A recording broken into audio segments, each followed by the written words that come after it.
Okay, so Michael, for the last 15 minutes or so, we've been talking about decision trees, sort of in the abstract, without saying too much about the kinds of functions they can actually represent.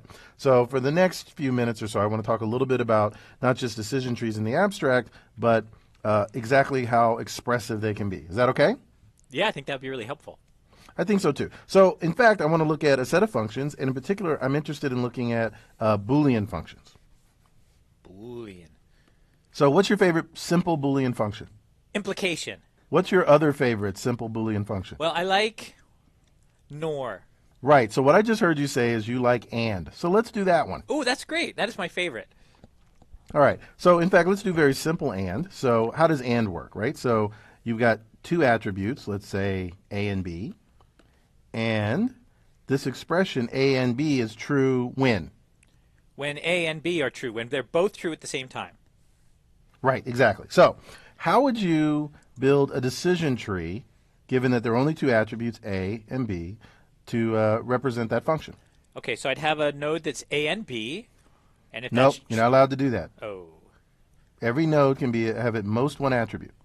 All right, well, let's put A in an attribute. Okay, so here's a little node.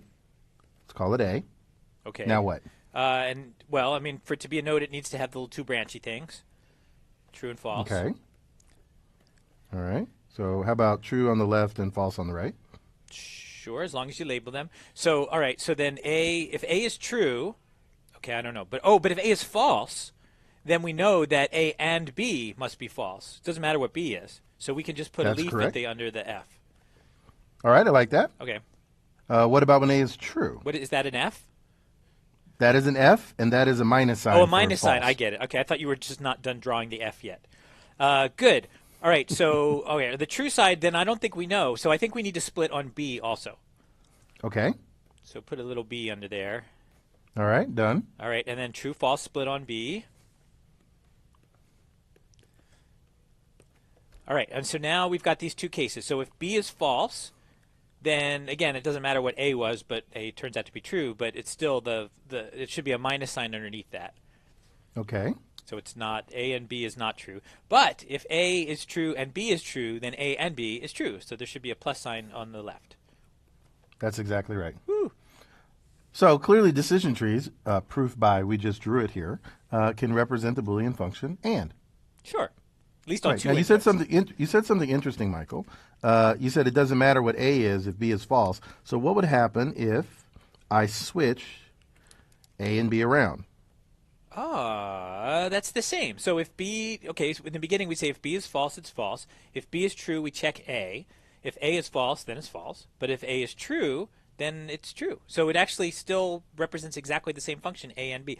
Oh, because A and B is collaborative. No, commutative. Yes? No? Hello? It's one of those things. It's commutative. Commutative. As opposed to associative? As opposed to what? Associative. Well, I mean, it's that too. But I mean, it's the reason that you could just switch those two things and it didn't make a difference is because they play the same role in the function.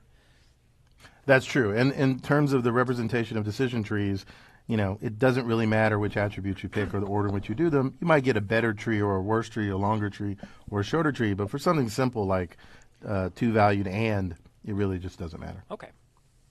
Kind of neat, huh? Yeah.